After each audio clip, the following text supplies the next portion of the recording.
My name is Erik Engheim. I work at a company called Rocksar, which is located here in Oslo.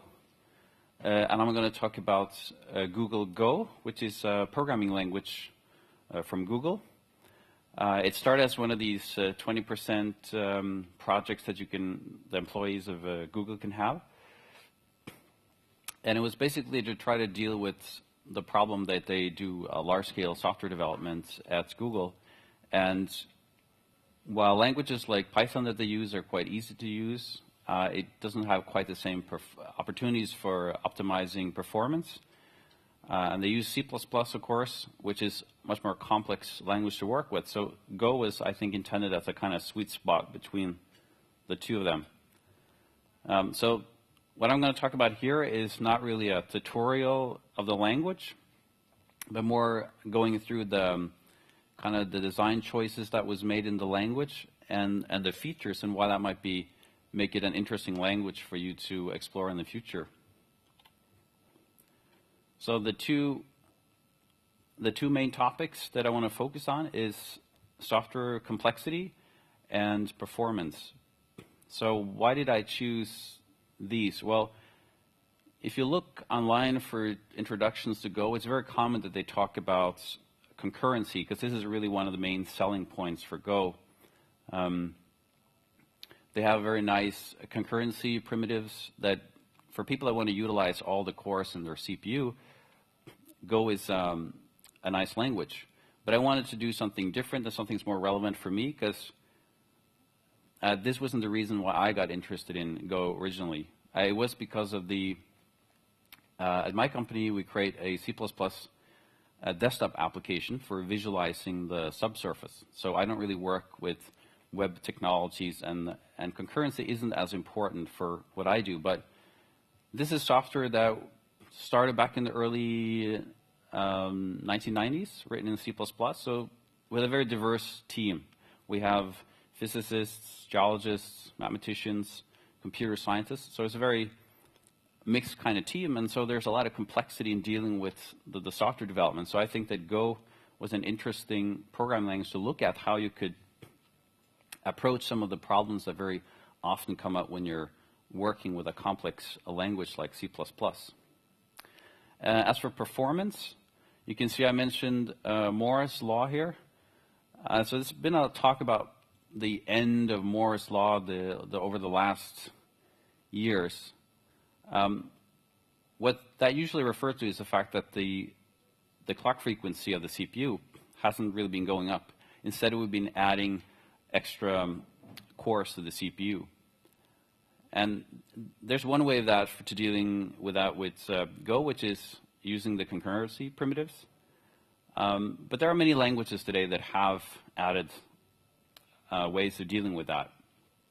You see that whether it's Clojure or Scala or C#, you have ways of doing that. But I think one thing that's interesting that I want to talk about from the perspective of Go is how to deal with things that have to do with the fact that we are getting a wider divide between the performance of the CPU and main memory. So the CPU is increasingly waiting for data from memory to do its job. I think it was yesterday I was in one of the talks talking about C++ optimization. I was mentioned that the CPU spends something like 80–90% of its time just waiting for data from memory. So laying out your memory so that the cache can be effectively utilized is quite important for performance, and it's not something that's really been handled very well by the kind of mainstream languages that we have. They don't really have methods to control your memory layout and access patterns. So one of the central things I think for Go with respect to dealing with the complexity of software development is that they really put simplicity at the core of its philosophy. And by that I mean in many aspects, both in terms of the semantics and the grammar of the language, but also in the kind of tools that surround the language. Just if you look at build tools or formatting, dealing with external libraries and so on, it's very simple usually. And And I put up this easy and simple here because I want to illustrate that these two terms, easy and simple, are often conflated, but they're quite different.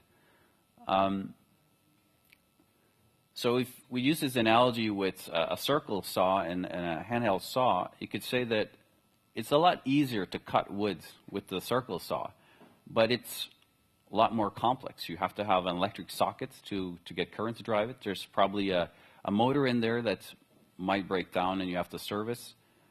So there's many more moving parts and things that can go wrong and that you have to understand. Whereas a handheld saw, anyone can sort of figure out how that works. And if something doesn't work, you can kind of easily reason about it. It's all in there in the open.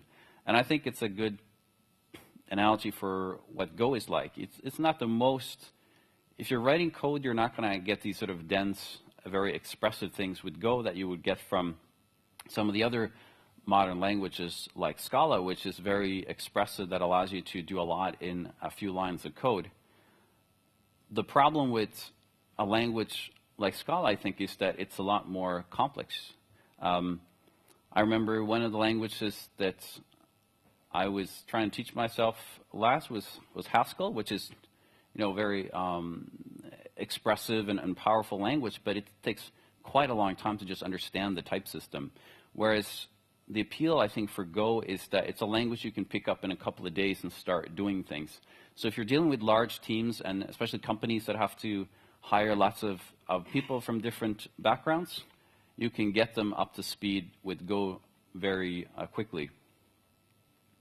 Now, it doesn't mean that Go is extremely verbose or anything. I think that Java is a much more verbose language, so they have tried to keep it simple, but also remove the kind of unnecessary complexity in language. So one area that this is, the simplicity is a benefit, is that Go is an easy language to parse. Now, why does that matter? Well, it matters because it makes it a lot easier to build different kinds of tools, like for method completion, refactoring, code analysis, code navigation. And for me, as a professional C++ developer for most of my career, I think it's a very relevant thing. I think I programmed C++ for something like 15 years now, and I think most of those years I never really had any good tools for doing refactoring. And even when I had things like code navigation, would frequently break down or not work. So I think this is something that is important for a language to think about.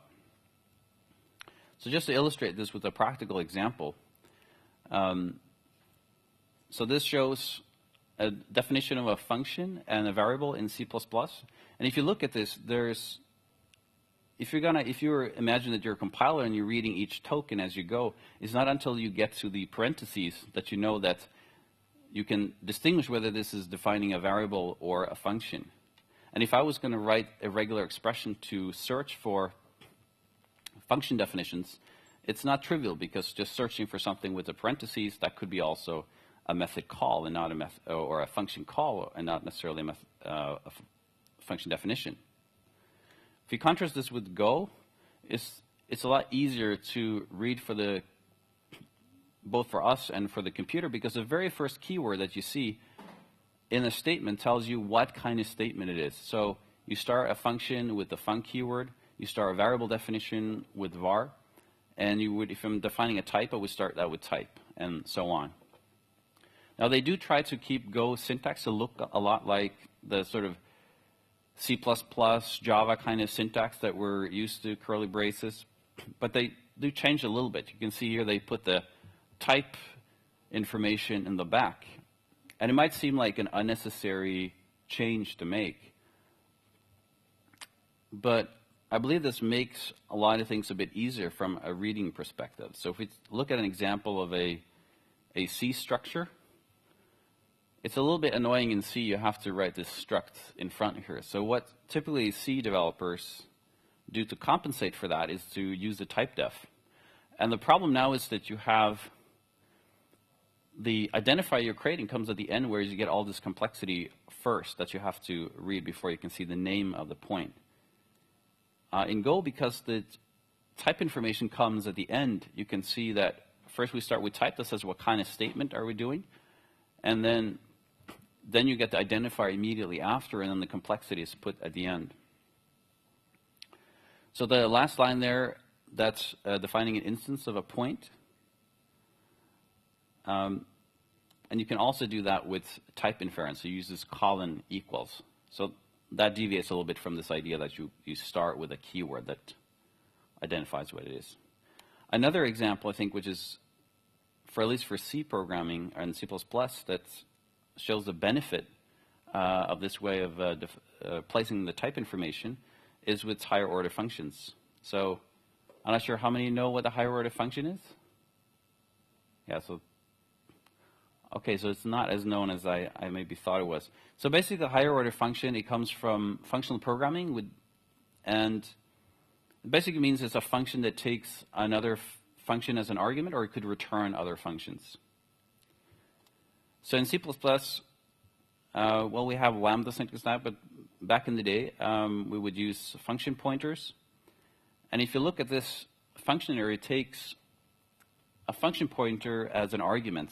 I'm not sure if you look at this, if you can glance and see what exactly is the name of the argument here. And imagine if we have more arguments. It's not very easy to read this. So the argument here is called foo.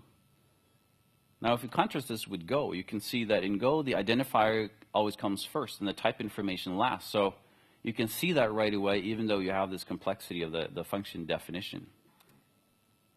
So that's here. So if we want to use this, here's the definition of an increment function. We're just passing that to bar. So that's the bar is our higher order function. It will look quite similar in Go doing this. So because this part here is awful to read, what we usually do when you're programming, whether it's C, C++, or even Objective-C, I'm actually programming more Objective-C the last years, you would typically use a type def to give it a name. But even that is a bit awkward. I found myself often having to look this up because the name of the type def is located right in the middle here. So that's not very nice to read. Whereas in Go, this is quite straightforward, right? You start with the keyword saying what statement it is, and then you get the identifier and the complexity of the type at the end. So the other thing I want to talk about is types in Go. So there's a lot of different kinds of types in Go that you're used to: strings, integers, floating point. I don't want to talk about all of these, so I'm just going to talk about the things that are interesting because they're different from what you're used to. So the first one is arrays. So what's different with arrays in Go is that they're value types. And what does that mean? Well, it means that if you're trying to assign from one variable to another, you're actually copying the whole array over. You're not just having another reference or another pointer to that array. Another interesting thing is that the length of the array is actually part of the type. So if you think about this, you can imagine that would cause some problems, right? Because if I try to define a function, say a sort, and I have to specify the length of the array, then that wouldn't be very generic functions. You know, I don't want to write a different sort function for every possible length of an array. So how do you deal with that? Well, Go has something called slices. So that it's a very lightweight data structure that just points to some underlying array and defines as a starting point and an end point. So the way you would create a slice is just using the colon operators to define the start and the end point for this slice. And you can see in the orange bracket here that we don't specify any length. So length is not part of the type of a slice. So this is kind of how you deal with general functions in Go. If I want to do a sort function or a find function, then I will typically have it accept some slice. A very common thing then would be to create empty slices. So a lot of time when you're programming Go, you're not really creating arrays directly, but you're creating slices. But it would be a little bit cumbersome to first create the array and then take an empty slice from that. So we have a built-in function called make that will let you do that. So the green is is the number of elements you get, and then in orange we have the capacity of the underlying array.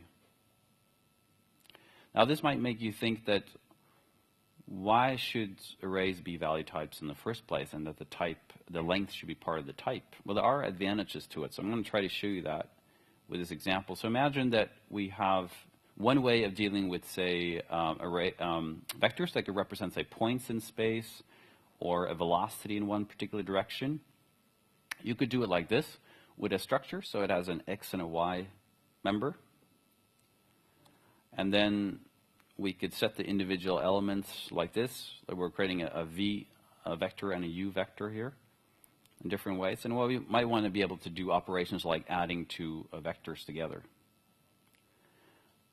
Now, it might be nice to actually be able to iterate over the components, say there's x, y, z, and so on, and you want to be iterate over them. You can't really do that with a structure.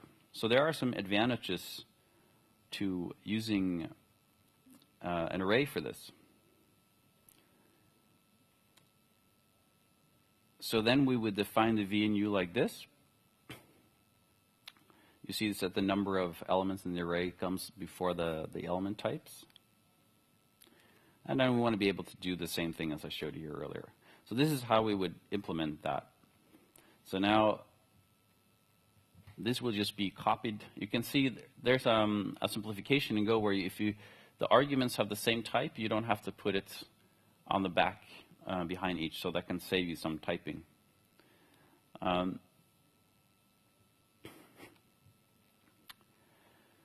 So the benefit of having the length being part of the type is if that I put the wrong index there, for instance 4, then I would get a compilation error because the compiler knows that there is nothing at the fifth element in this array. Okay, let's look at defining new types. So this probably if you're familiar with C or C++, this looks probably a little bit like a type def. You're creating a Celsius and a Fahrenheit type based on a 64-bit floating point that we typically double in C# or Java. Now, if we assign some values to these, in C or C++, you could just add these together and that would be fine. But in Go, you will get a compilation error. Go is very explicit with everything. You don't have sort of automatic conversion from one type to the other. So if I'm adding a floating point value and an integer, I'm not going to get a conversion. I'm going to get a compilation error, and I have to explicitly do the conversion. So what we typically want to happen is I want to be able to define, say, some Celsius degrees, and then be able to convert that to Fahrenheit when I need to. So see here that I'm putting a method on my body temperature variable, and that's the cool thing in Go. You can add methods to primitive types. So the way you would do that is like this. So the way you can see that this is not just a regular function, a free function, but a method is this the first part here. So you have to be explicit about what we would normally call a this or a self pointer in other languages. So now you see methods. I think it's good to talk about object-oriented programming because that's quite different in Go. The background for Go's take on object-oriented programming is that inheritance hierarchies are problematic. And I've seen that a lot in the work that I do with C++. It's the application I work on started back in the early 90s, and I think for a lot of applications back then, people thought that object-oriented programming was a kind of silver bullet, so they tended to overuse it. So what we see is often we have these 10-level deep inheritance hierarchies. It's not very nice to try to make a modification in there or understand what these different classes are. And then there's other minor annoyances like you override a function or a method, and you wonder, am I supposed to call super in here, or so the super dot and then the method, right? And then you might wonder, should I call in the beginning or the end? And then there's other things that I guess don't pop as often, but sometimes has happened to me, which is when I change some member function that's being called by another method, which we call another method, and then initially is called by the constructor. So I changed that to a virtual method, and then it would blow up when you're running the constructor, because you can't call a virtual method from a constructor, not even indirectly. And you don't necessarily get a very nice error message from that. Another thing is, I'm not sure, have any of you heard about the fragile base class problem? One person. Two. Okay. So the fragile base class problem is a kind of theoretical criticism, I guess you could say, about inheritance, which is the idea in object-oriented programming, right, is that we have these silos. You can just work separately with your class and do whatever changes you like, and as long as you maintain the interface, everything is supposed to be fine. Nothing's going to change in how you interact with everybody else. But when you're doing inheritance, that kind of encapsulation or separation kind of breaks down. And I'm going to show you with this example how that works. So imagine that we have a bag class where we're just holding a number of integers. So this is some Java code here. And we're able to add another integer, check how many integers we added to the bag, and a convenience function allows it to add all the integers in another bag. Now this is of course a bit contrived example just to show you. So we're creating this counting bag, which is supposed to be a kind of optimization. Of course a little bit pointless, where every time we're calling add, we're incrementing this n variable that is supposed to optimize count, because you can just return n rather than checking the items. Of course this would only matter if you're using, for instance, a linked list or something like that, where you have to use linear time to count the number of elements. Anyway, we're going to focus on the add all method. So imagine there's a developer that comes along and he figures out, oh, it's a very poor performance to call adds indirectly on all these elements. It's much higher performance for some reason to just call add directly on the items. Now what's going to happen if you do this change? What happens is that you no longer call the add that has been overridden in counting bag, which means the n never gets updated. So the counting bag doesn't work anymore. And that's not supposed to happen, because if you consider bag, the developer there has not changed any of the external behavior. If you ran this in a unit test, all the external behavior would still be the same. And the person that's created the counting bag class did that, didn't do anything wrong with in following the interface. So these are kind of problems can happen that kind of is not supposed to. So it's not without reason that object-oriented programming people have sort of realized that there are some problems with how we do it today. So there was this, I read there was this Q&A session with James Gosling, so the creator of Java, and they asked him, if you could do Java over again, what would you change? And he said, I'll leave out classes. So I'm not sure people took that entirely as serious, but that's exactly what they have done in Go. So there's no classes and there's no inheritance in Go. Instead, Go focuses on compositions, or maybe what you would call a mix-in if you're using, for instance, Ruby. Now, you can do composition in pretty much any language, of course. The difference is that in Go, one has added specific features to accommodate it more. Now, you might wonder, well, how are you going to do polymorphism if you don't have inheritance? Well, you can define interfaces that types can adhere to. So that's still possible. But they work a little bit more like duck typing. I'm not sure, are you familiar with the term duck typing? Yeah, it's something that's common for dynamic languages like Python and Ruby. And basically the idea is that you don't care necessarily what you say the type is, but more about what's the behavior. If it quacks like a duck, it walks like a duck, then it's a duck, is kind of the idea. So what Go has is sort of like the static type checking version of this, which is called structural typing. I'm going to show you that in a moment, how that works. So let's just look at this example. Imagine maybe this is some application for a drawing application. You can draw different shapes, and you want to check whether a point is inside a shape.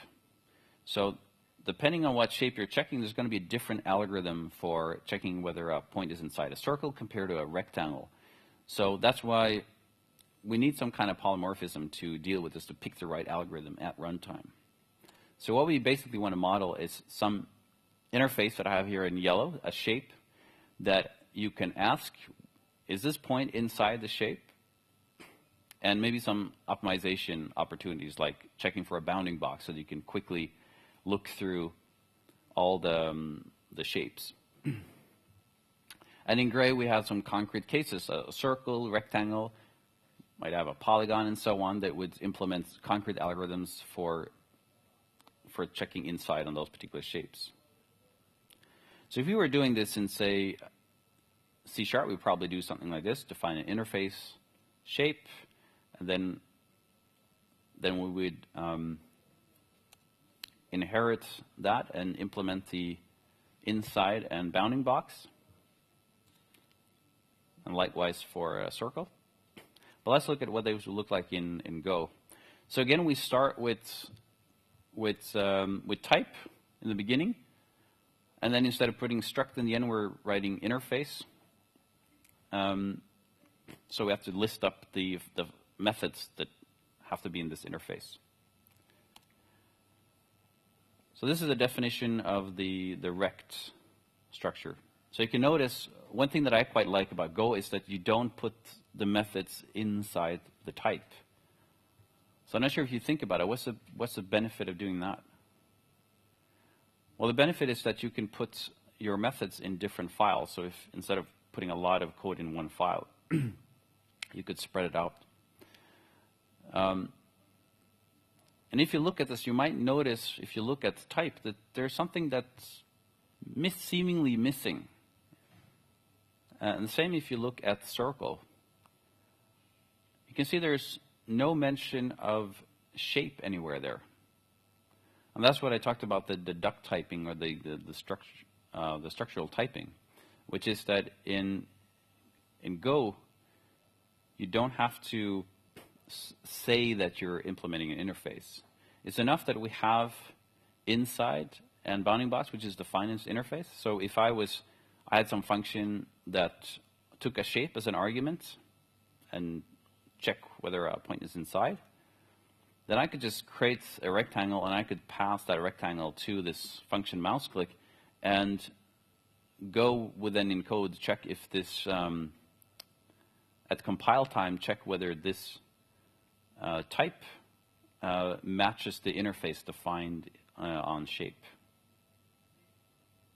So what's really nice about this is that you can get a third-party library from someone that, say, you can't make changes to, and maybe they haven't thought about abstract interfaces for those types that could be useful to have. But you can just define those after the fact in Go, because you don't have to say that something implements an interface. So I can just add interfaces. So if you can't give me some code, I can just add interfaces in a way to that code. The structs in Go, I think, is quite versatile. You can define, as you just saw, a rectangle like this. So we don't really use normally constructors in Go. There aren't any constructors in Go. And you can also use a more verbose way of doing this, where you're writing out all the members. I might wonder, well, what's the benefit of that? Well, here's a cool thing. If you look at the JavaScript dictionary usage, this is very similar.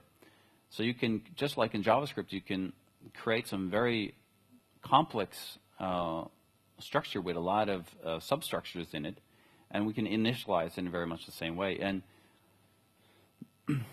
you can change the order of things, and I could have excluded, say, for instance, the Y, and Go would have initialized that as 0.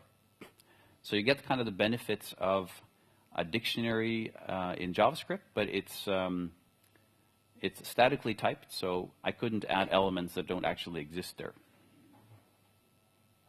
Now let's look at this alternative in Go to inheritance. So we're doing composition in Go. When we kind of want to mimic what you often do with inheritance, we use something called embedding. So to show you that, I'm gonna do a slightly different rectangle than in the earlier. So say we have this point and size type, and then we define a rectangle like this. So you can see a difference is that I didn't put any variable name in front here. I just put the type straight in there. And this is what's called embedding. And what that allows me to do is if I create a rectangle like this, then we just, as name of the variable, you will just use the type name, so it will be like this.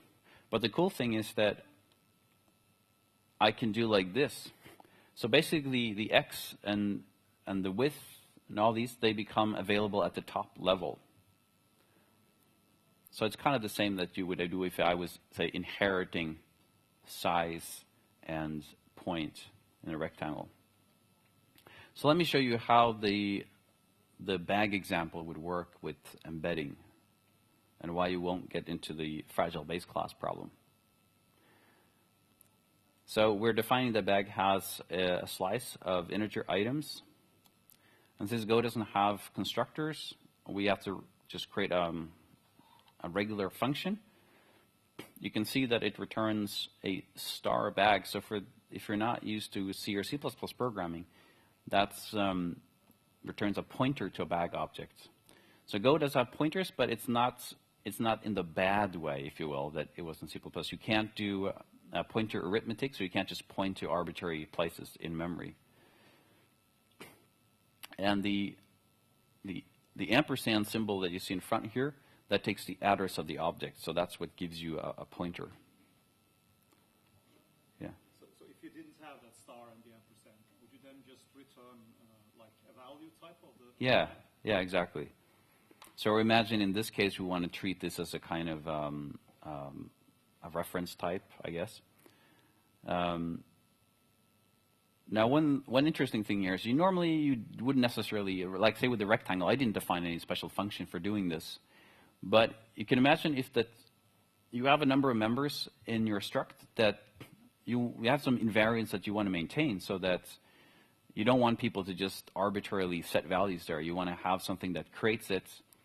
Then what you do is when in Go, if something has a lowercase letter in the beginning, it's private for that package.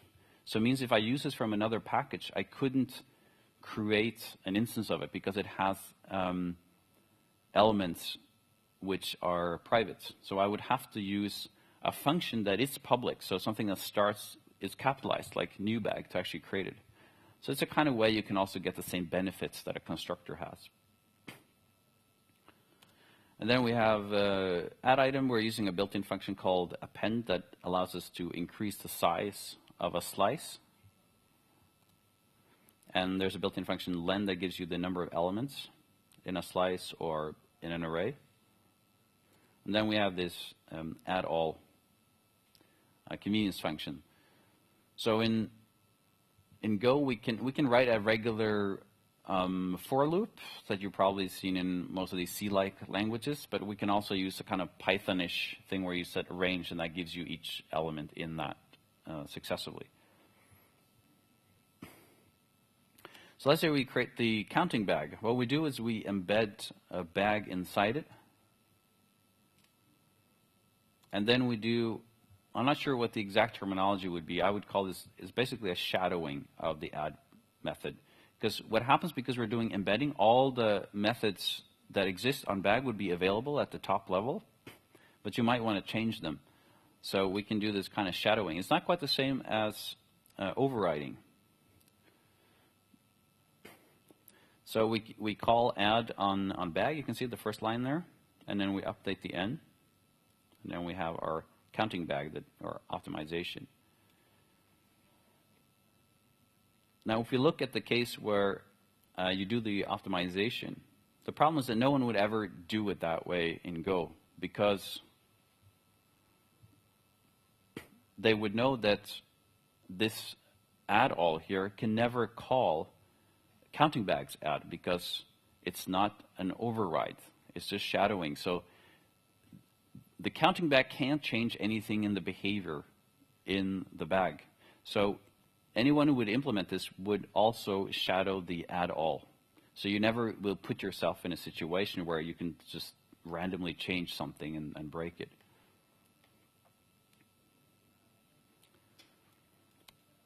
I talked about that Go is good for large-scale software development. One of the reasons for that is it compiles fast. So when I talk about why that is, this is something that's been on my mind, because the software I work in has something like 1 hour compilation time, and that's really bad for productivity. Of course, we've gotten better now, so we can do more incremental builds, but it's still something like can be 5 minutes or so.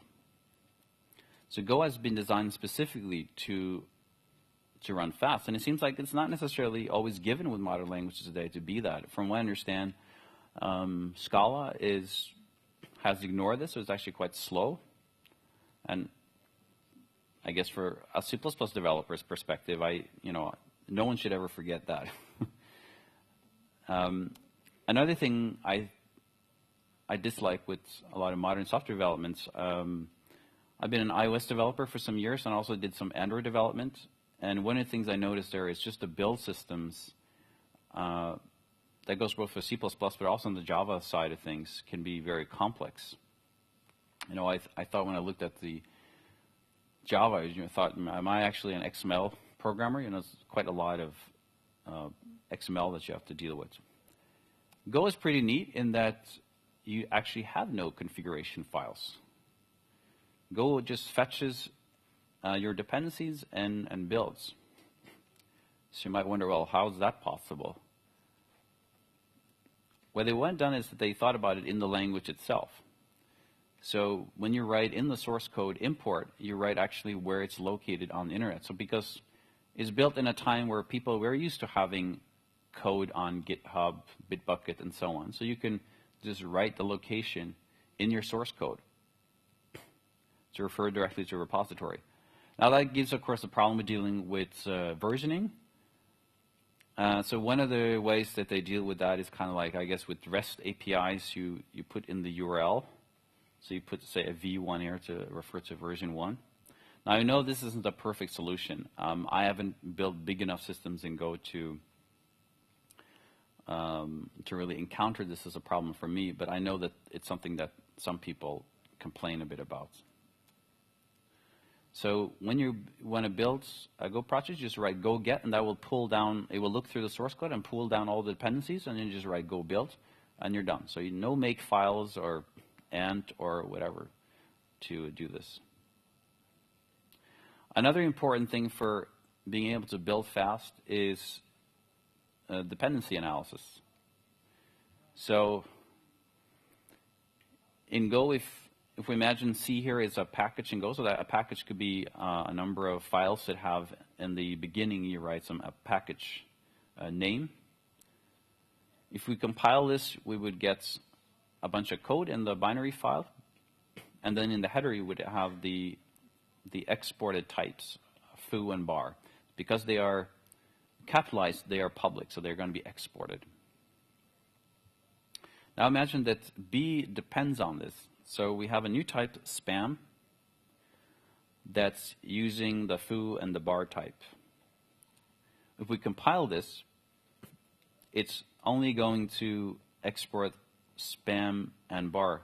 And that's because, well, spam was defined in B, and bar is the only type that's actually visible from spam, because you can see the foo type here that has an instance variable of ham. That is private because it's a lowercase letter in the beginning. So then when you're compiling A, you don't have to know about this. So if you're compiling in C++, the problem there is if you're importing these headers, say I'm compiling some a.cpp file, and if I'm importing B, then I'm also end up importing the headers for C as well. So you're importing the same files over and over and over again. So this is one of the reasons why C++ is very slow to compile. It's of course a lot better in Java and I guess also in C#, but because you can have circular dependencies there, you have to keep a lot of files in memory, and that's something that's illegal to do in Go. You'll actually get a compilation error if you had a circular dependency. So I think it was that, yeah, you get an error message that says import cycle not allowed, and will tell you where the cycle is. So let's go to the next main topic, which is performance.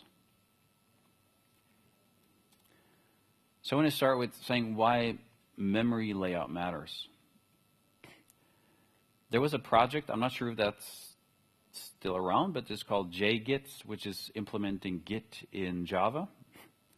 And what one of the developers there called Sean O. Pierce commented was that JGit really struggled with performance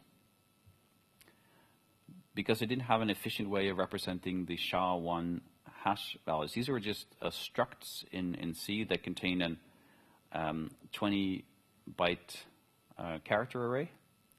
And this could just be made into one contiguous block of memory in C. Whereas in Java, if you do that, because everything's references in Java, you would have like pointing some different location in memory. So I'm going to show you what we mean by that. So this is the overhead that's imposed by classes. If I define this type point in Java with an X and a Y, then you see the green is what you actually is interested in, the X and the Y. So that's, we got 4 bytes for each of these. And then on the top here we have mark, which is used by the garbage collector. And class is where it's storing what the type information about point. And then we have just 4 bytes that are just wasted to get alignment in memory. If we contrast this with Go, Go only going to use only 8 bytes of memory, whereas Java is going to use 20 bytes of memory in this case. Because in Go you can't have any inheritance, that means there is no point in keeping track of what the type is. You know what the type is.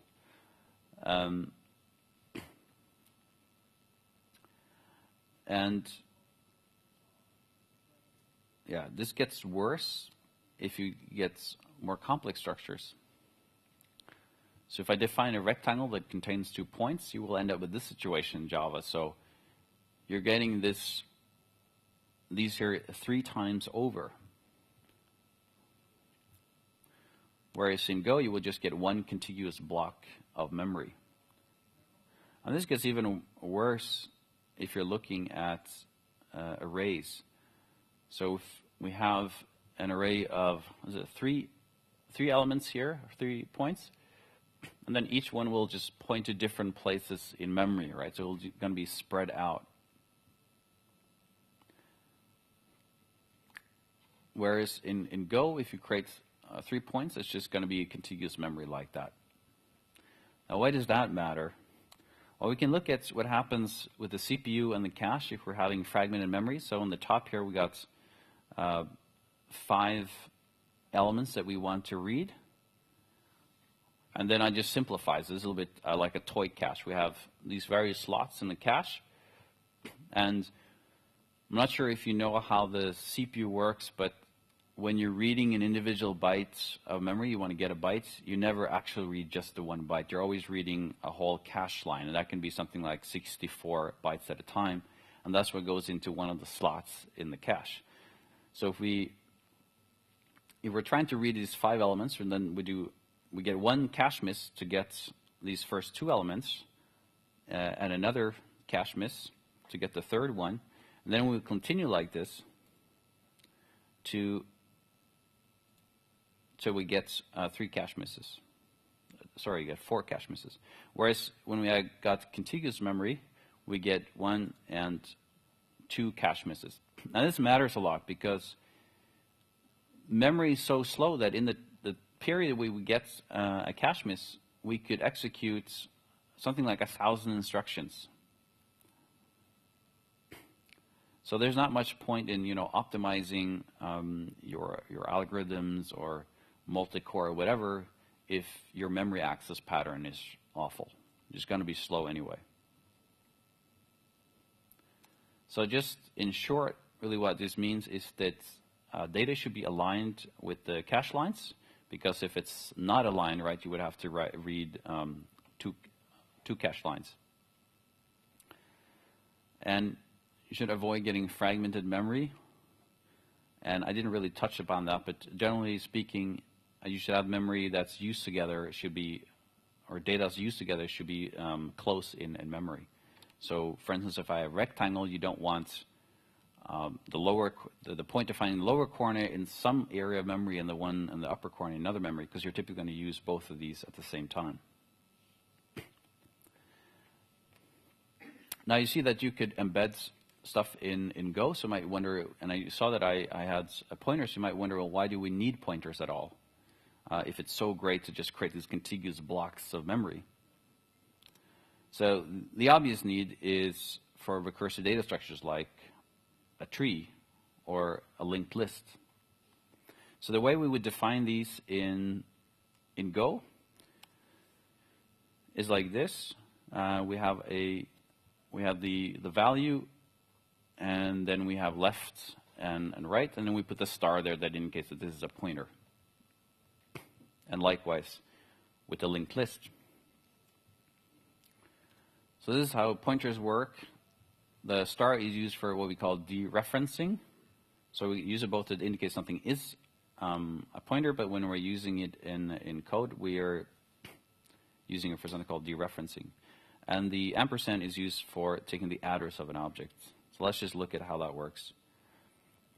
So here I'm putting a number in V, and I want P to point to this V. So I'm using the star to say that P is a pointer, and then I'll use the ampersand to get the address and then put that into the pointer. So if I want to change the thing that's being pointed to by P, we have to put a star, because otherwise we just change the address. So it's going to change the value of V to 2. So a bit more practical example here, if we have a linked list and we want to link together all the elements in the linked list, then we define the elements, and then we just take the next pointer to A, we take the address of B, and then the address of C to put that on B's next. So one thing that's nice with the ability to use pointers and define structures in memory and control the memory layout that you can do in Go is that we can create what we call secondary memory allocators. So even though Go is a garbage collected language, just like Java, unlike Java, you have the ability to create allocators that are a little bit like what you could accomplish in C and C++. So I'm going to show you something that's called an arena allocator that could be useful for, say, a binary tree where you know that every element is of the same size. It could be useful because for a binary tree you could create a lot of elements and they get scattered around in memory. You might want to control where they're located in memory, and you want to do since you know they're all the same size, and potentially you could do the allocation very fast. So here's an example how that would work. You would start by allocating some chunk of memory, and then you would take that chunk and have each element point to the next. You create what we call a free list, which is what we're using when we're figuring out which element can we take from our memory allocator and use when we're building up our tree. So we'll just always, the way it works is you take from the top, you take an element. So we allocate the roots node, then we take the next element from the top. So we just continue like this.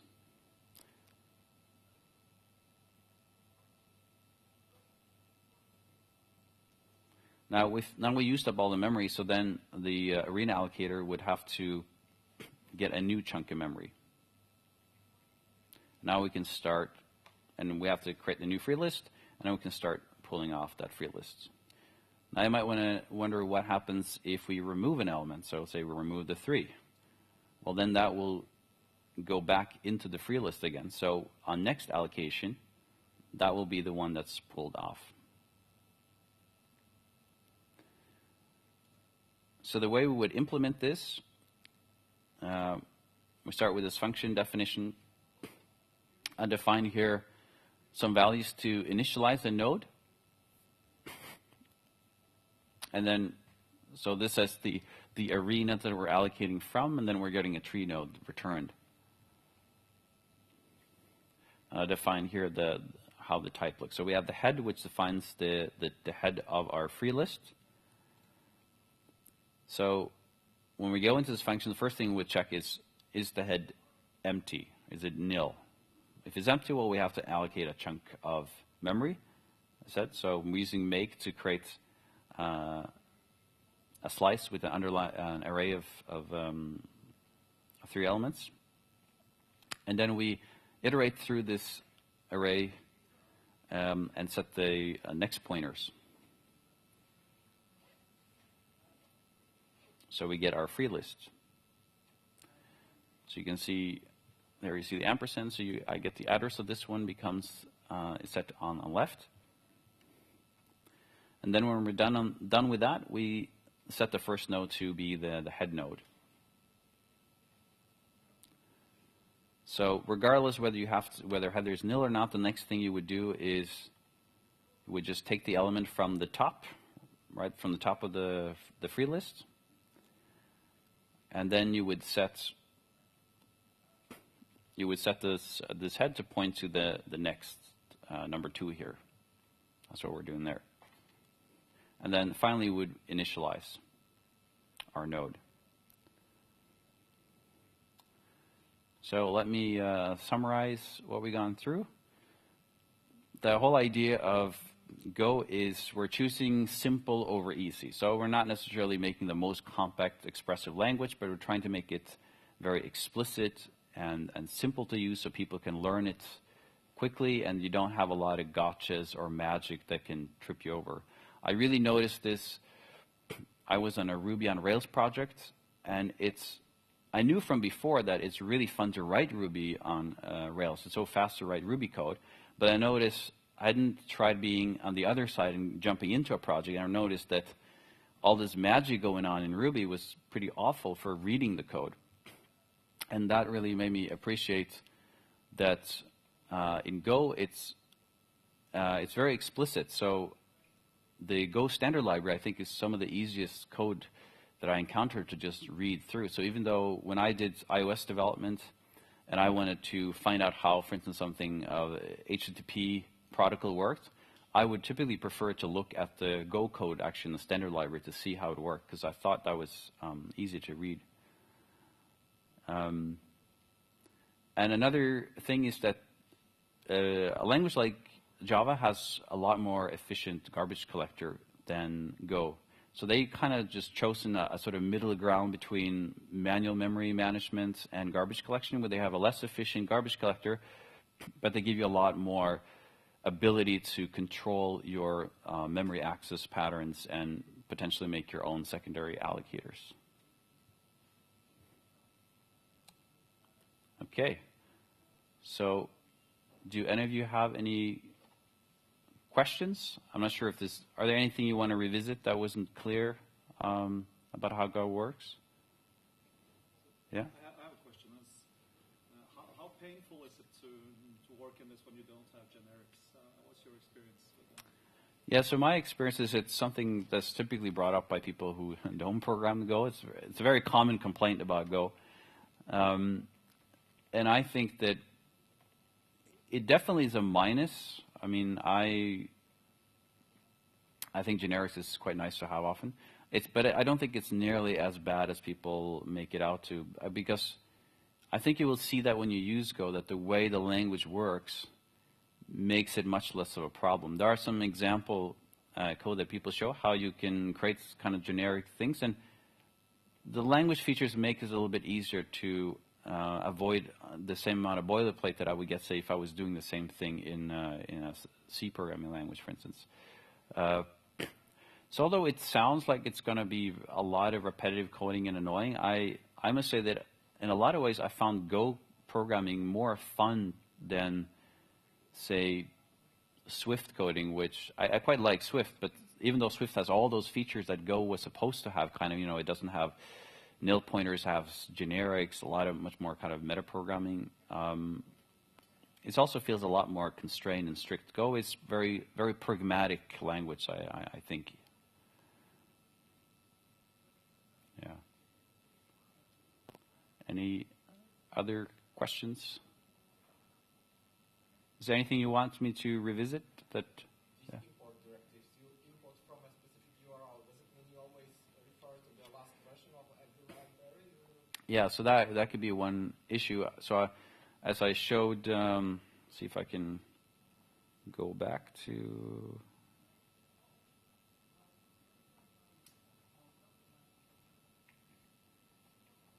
Yeah, so you see,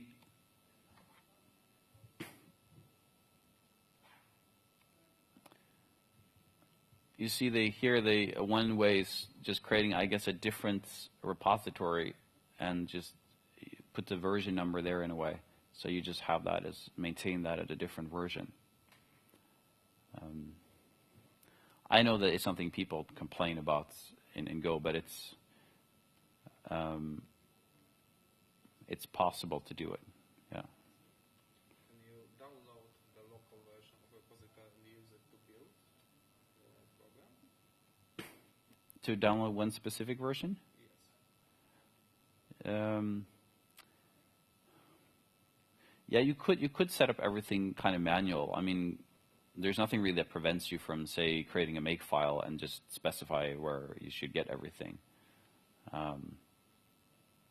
So you could, yeah, I mean, this path could be somewhere locally on the file system. So it's kind of up to you if you want to do it in a different way.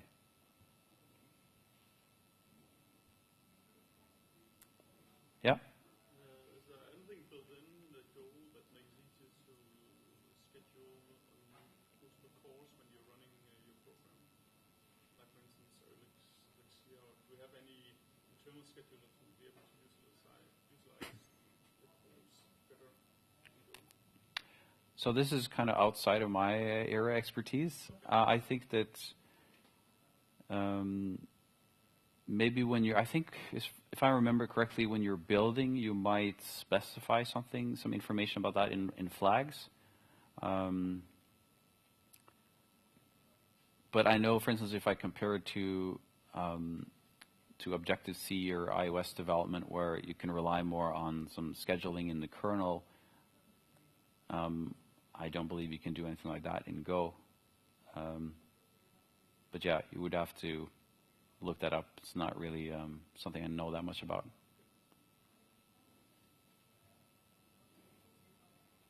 Yeah, anything else? Or You said it's easy to create your own tools. Are there any tools for just working with Go, the standard ones for building or doing everything? yeah, so one thing that I thought was really cool, I haven't tried it out a lot, is a kind of very generic refactoring tool. So you know how you can specify regular expressions? So this is kind of lets you specify kind of grammar in Go and then a replacement pattern. So you can have kind of like a command line tool that you can do a kind of primitive refactoring with. They also have, yeah, you wondered about generics. There is some opportunities in Go, some tools and some integration with Go where you can generate code. So you can have a kind of a code template if you wanted to mimic something like generics. Yeah. So what are your favorite tool for working with Go? Like editor? I'm one of the holdouts on Mac on TextMate, but you know it's not so updated now. So the last thing I tried was Atom, which I think had quite good tools there. So you get, well, both in TextMate and in Atom you can install things that gives you command completion, but in Atom you had more things. You can jump to a definition. As you're typing, you can see the arguments that you need and so on. Did you try this early JetBrains Go tool? I think I tried that way back, but I think that's probably a lot better than any of those. I'm a little bit anti-IDs, I guess. You know, when I kind of liked it with Go that I didn't have to use it. Otherwise, I'm usually stuck with an ID. If I'm doing iOS development, there's no way of doing that without an ID.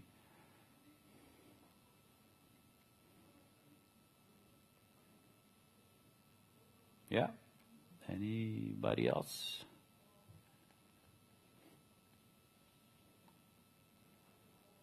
Okay. Well, thanks for coming.